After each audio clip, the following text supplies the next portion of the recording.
What I was most excited about this season were the guests that we brought in. I felt like I learned a great deal from each episode, and it forced me to go back and research. I'm Dr. Lamont Repollet, the president of Kean, New Jersey's Urban Research University. This is Urban Impact, a podcast where we examine the complex issues facing urban communities through meaningful conversations with scholars, community leaders, and others who are driving change. Recorded and produced on our campus in Union, New Jersey, this is Urban Impact. Here are your hosts, Michael Salvatore and Barbara George Johnson. In our first season of Urban Impact, we featured 7 guests, each with an interesting and informed perspective about issues facing urban communities and what urban research means to them. The first season has featured scholars and community leaders discussing topics such as the environment, education, and technology, as well as defining what urban research really is. And it's been interesting to see how the topics vary from each episode. So I want to bring you back in time a little bit, way back to our first episode where we had Dr. Birdsell come on and talk about shaping our research agenda. So here's just a quick snippet from that conversation where we started to define what urban research is and what it means to Kean's campus. In the broadest sense, urban research means finding out more about the urban experience, about the challenges faced in urban areas, about the interventions that make the biggest differences in those areas, and how we begin to bring people into those conversations. I think it's important for an institution like Kean on several dimensions.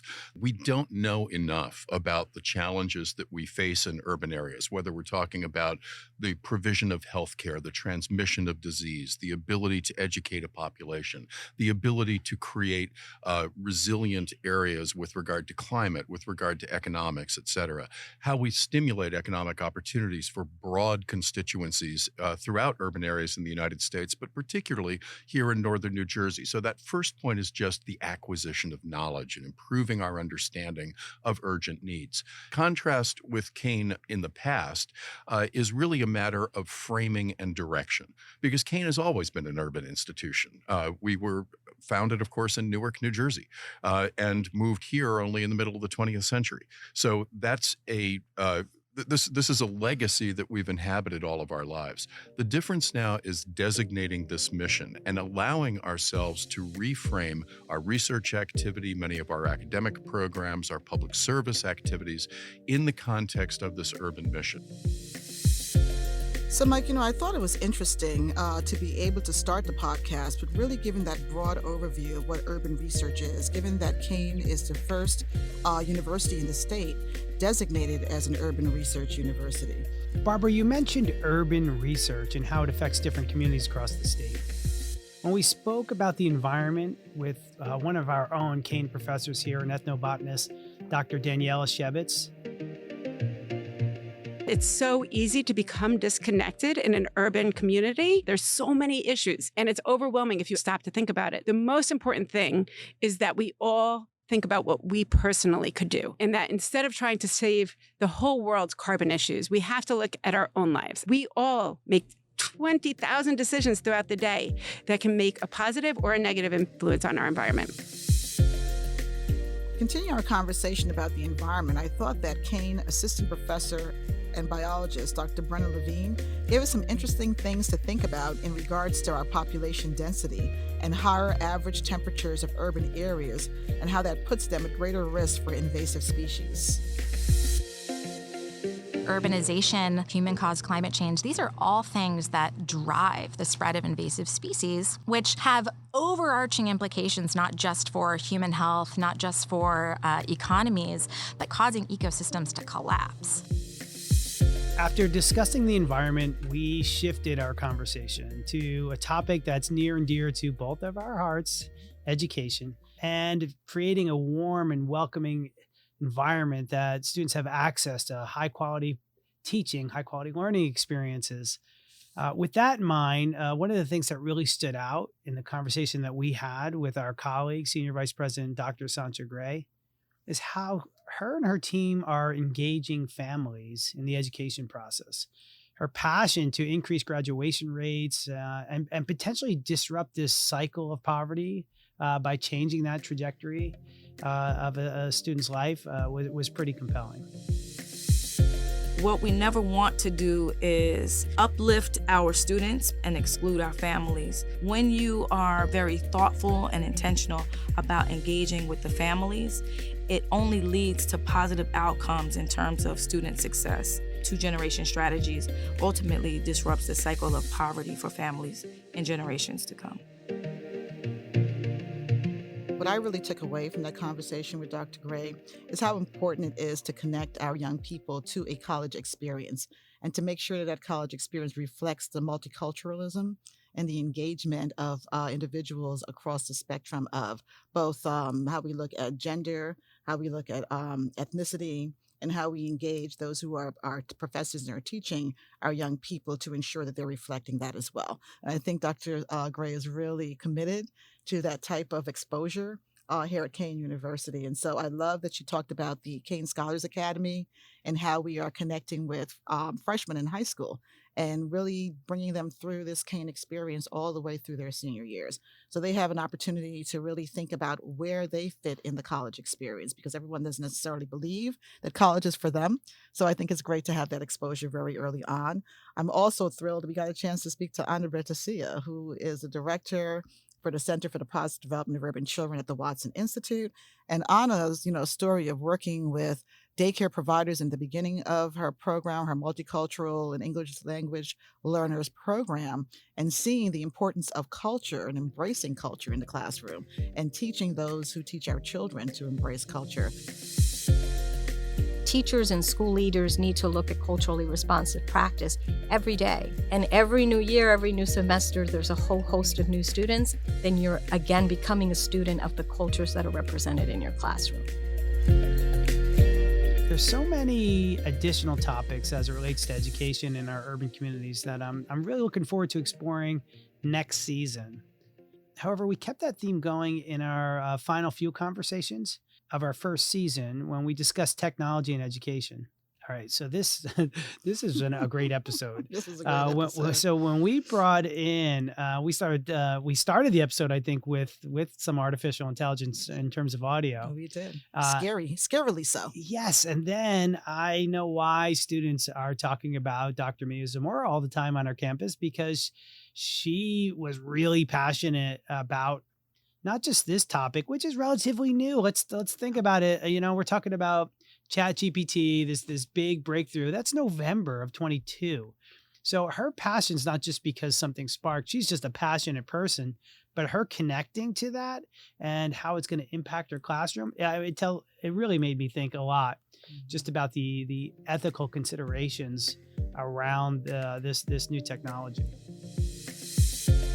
We need to make imagination a priority in the work we do as educators. It starts with thinking deeply about how we write and tell our stories, and we can't pass it off entirely to the computers. We have to work with the computers to help us grow our own imagination.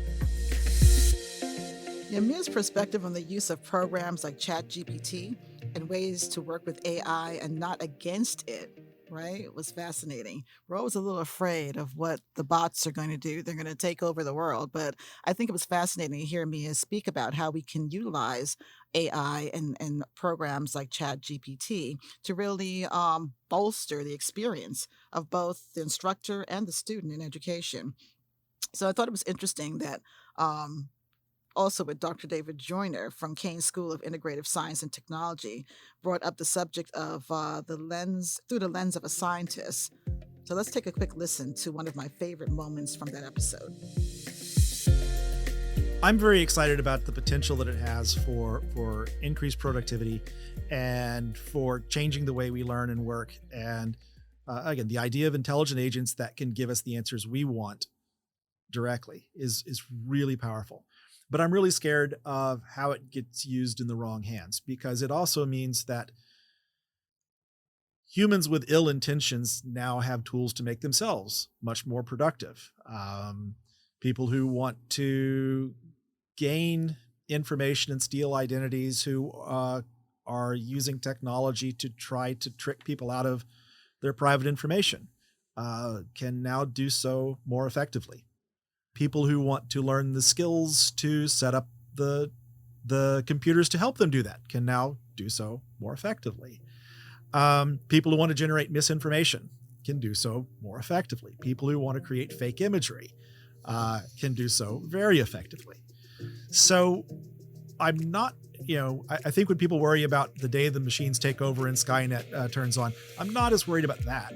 I'm worried about other human beings. If we have this game-changing technology that is going to make all of us able to do things we couldn't do before at a pace we couldn't do before, that means everybody has that, including some people that will want to do some very bad things. And that's what scares me about it. What I was most excited about this season, or the guests that we brought in, I feel like a podcast is a learning experience, sometimes more so for the host than it is for the people being interviewed and for the audience. So for me, I felt like I learned a great deal from each episode, and it forced me as a co-host to the wonderful Barbara George Johnson to go back and research. So I started researching before each guest came in to learn about them and their background, their experience.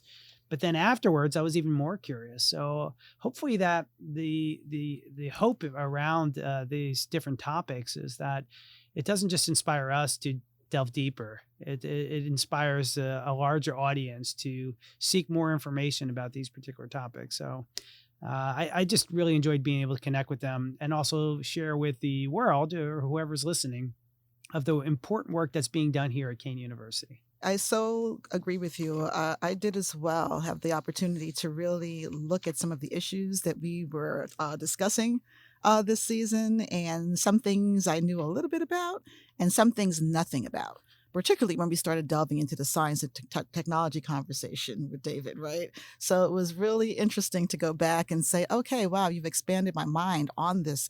Now let me go delve a little deeper. And I really hope that that's what our listeners were able to do. I'm looking forward to absolutely the next season and continuing our conversations. I love spending time with you, my colleague. I feel the same way, Barbara. I was asked, how did you get selected to do this podcast? And I embarrassingly said I was voluntold to do it by our president. But they asked, well, how was Barbara selected? And I said, I actually just think we have a great complement to one another. We are both very passionate people, but we think we also have a different way of presenting and looking at the world and the content in front of us. So it's been certainly a pleasure, and I look forward to more episodes next season. What were both of your reactions when you both were told that you would be hosting a podcast? What was kind of your initial reaction? And then when you found out like the title of the podcast, Urban Impact, and what was your earliest visions and earliest thoughts and reactions to that? When I found out I was doing it with Mike, I honestly felt calmer because he's Mr. Academic Specialist. I think, okay, he'll ride with me. He'll guide me through this. This is a little scary, right? Because you want to make sure that you're giving content that people are interested in, but also that they can really sort of relate to, right? And learn from, which is what, we want this podcast to be about. In addition to learning about Kean, learning about some really interesting issues that are impacting our society today. So when I heard that it was Urban Impact, I, of course, got excited because we are the policy and research entity for urban in the state of New Jersey. I dare say the world, but but definitely in the state of New Jersey. So very excited about being able to really focus in on urban and talk about those issues. For me, it was, I think my whole life's walk has been about impact. So it's the reason I left the classroom, not because I was bored of it or tired. It's because I was like, wow, I could actually have more of an impact if I was in a principal position. And that carried me through several positions later to eventually become a superintendent and even this position here. So having an opportunity to share my voice and hear other voices and connect on topics that really matter, I was all in. It didn't seem like a chore at all. Although sometimes it's tough getting into our schedules, I can imagine. But it was something I look forward to doing. And because every episode I was learning more information, I've always been one of those people who love to dive right in and learn. So I think it's been amazing so far. And when I heard it, I was excited about it, and I'm still equally excited to learn more next season. Why is Kean the right place for a podcast called Urban Impact? I think Kane's the right place because of its location, but also its the breadth and depth of who they've always been, right? Starting off as a teachers college, really focused on providing the opportunity for even those in urban communities to become teachers and have that education. And then being in a space where they're anchoring communities that are urban, from Elizabeth, right in our backyard, to the city of Union Township and Hillside and other places. They're right not far from Newark and the airport and things that impact communities that are urban. So I think that it makes sense for Kean to be that space, particularly now that they have the designation as the first urban research university in the state, and then they brought on the Watson Institute, right? The John S. Watson Institute for Urban Policy and Research has been engaged in the urban space for 31 years, and the only institute in the state that has been doing that work with communities across the state. So, absolutely, Kean is the place to be. Sure. But it also reflects the population of the students we serve.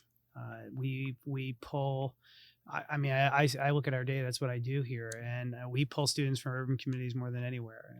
But I also think I've learned a long time ago what happens in the cities eventually impact the suburbs as well. So it's not like we're isolated into a particular urban connected area. We know that what we're doing in urban communities has great impact on suburbs and rural areas. So Kean is the right place. And you can't talk about research without talking about impact, because research is the goal for all research is not a hobby. The goal for all research is just to add legs to a voice eventually. So you're shining a spotlight on something that people have scratched their head about maybe for decades. And that's our hope in many of our curriculum revisions. I know our provost has talked in great length about what he's doing with our general ed program. But the idea is we're teaching students who walk through our doors to be researchers and look at the world different, solely because probably not solely, but we want them to realize the impact of evaluating something, putting a voice to it, and then taking that voice and put it into action. That's what Barbara and her team have done for decades. That's what we hope our students are learning. So Kean's the right place for this right now. And it also is a calling to, I think it's a broadcast to the world to say, if you're looking for researchers with different perspectives of life, different backgrounds, circumstances, come here. We have them. This is and we can provide a very unique lens in researching a topic that maybe you've explored in the past and it didn't give you the outcome that you intended it to have. I would agree. I think giving students the practical experience to problem, not just sort of theoretically engage, but problem solve on real issues. And so that's what the urban aspect of this podcast has been about. But that's what Kean is really steeped in. What did you really hope that listeners would get out of the podcast? I hope that it would give them a chance to really take a deep dive in their own experiences around these issues, have an opportunity to think about what education means to them and their families and how they maybe see that reflected in what we provide here at Kean, but also what our guests shared, particularly in terms of their own personal experience, the need for us to reflect on community, society in a larger context, what sort of varied engagements, varied backgrounds mean to education or mean to the environment as we talk about, the climate change and how that impacts urban as well as urban and rural communities versus maybe suburban and other places. So I hope that what they heard this season is a academic conversation with real life consequences that they could really reflect on in their personal experiences day to day. Yeah, I would say a desire to engage.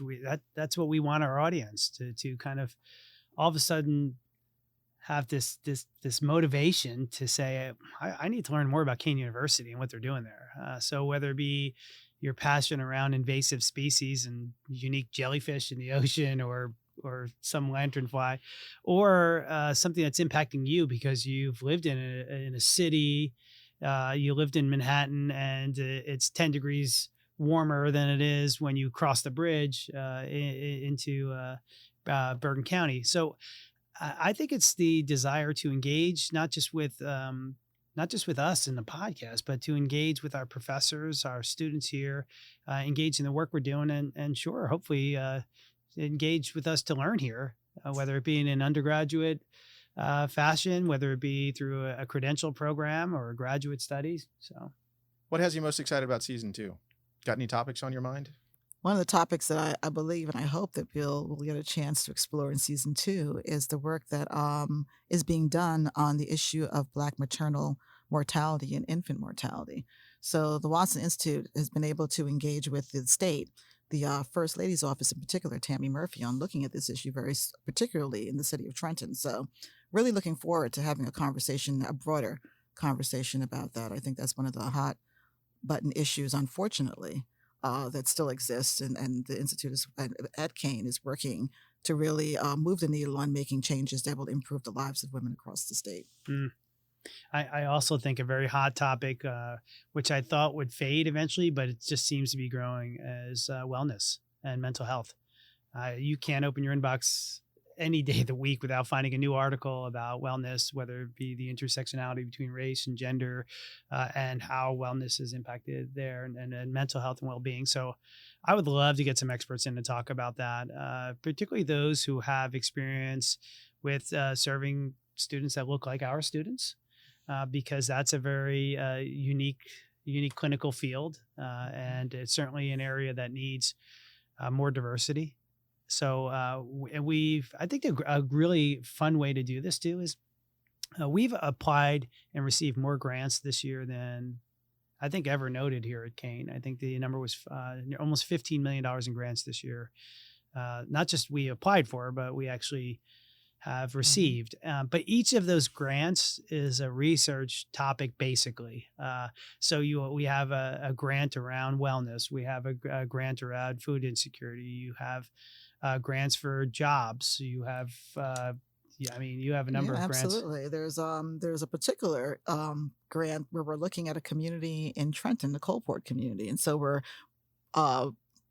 pulling in opportunities to collaborate with the School for Public Architecture and with those students, so they start to think about architecture in place, right? So what is place-based architecture, bringing community to engage in community design and space design look like? So I think that's an interesting topic for maybe season 2. And every grant that we have, most of them force us to engage with an external partner, and that those are the guests we'd love to have in. So when we're talking about, an example would be, I think we received a $4.5 million grant to partner with Belleville School District and to provide training on mental health and wellness. I'd love to see how that's received by Belleville, and it's a great topic to write and publish about, but I'd love to hear how how the experience goes. What's the journey like? We also just received a pretty large grant for literacy training in 15 school districts. Well, what does that mean? What's the impact of that? So when we talk about urban impact, we can evaluate some of the things that are right in front of us without digging. And these are great stories to be told. I think there's a lot more than the kind of the rote grant component. And I will say this, those who apply for grants, although many are told to apply for grants, there are many people who behind that who are really passionate about that topic. And they're the people completing it. So it'd be nice to have 2 people in the room to kind of say, hey, this is our external partner and this is our internal grant recipient. So, and we're doing some really good work on climate resiliency and climate change. So both from the perspective of small businesses, particularly after Sandy and then most recently Ida, how do businesses recover and how do they build their resiliency in preparation for what are going to be natural disasters, even a public health disaster like the pandemic that we just experienced where so many of our businesses had to close and will never be able to open again. Mm-hmm. So we have the University Center, which is the US EDA designated center at Kean. And we are working very closely with small businesses and creating opportunities to prepare them to build their resiliency and sustainability. So I would love to have our University Center folks and SBDC person, which is a Small Business Development Center director, come in and talk a little bit about, what they're doing with small businesses in preparation for climate change and, unfortunately, what we might see with more natural disasters. So there's a lot of opportunity there to do that. And Barbara, with your connections, I'm pretty sure we could probably get President of the United States in here. Yeah, maybe we can The make Secretary a of phone Education, call. maybe, or something like that. I think we can make a phone call to Yeah. people. But no, honestly, there is so many partners that we engage with, both across the state, federally and nationally. So I think we have the opportunity to have some really interesting conversations about current topics and issues that are impacting community in our society. Well, the semester's over and season 1 has sunsetted. So I thank all the listeners out there. I thank my amazing co-host, Barbara George Johnson. So excited to have been your partner through the season. Looking forward to season 2. Thanks to our University Relations, for keeping us on track and making this a great first season. And I'm looking forward to season 2. Thank you for listening to Urban Impact, a podcast produced by Kean, New Jersey's Urban Research University. Subscribe, rate, and review wherever you get podcasts. For more information, visit kean.edu/urban-impact.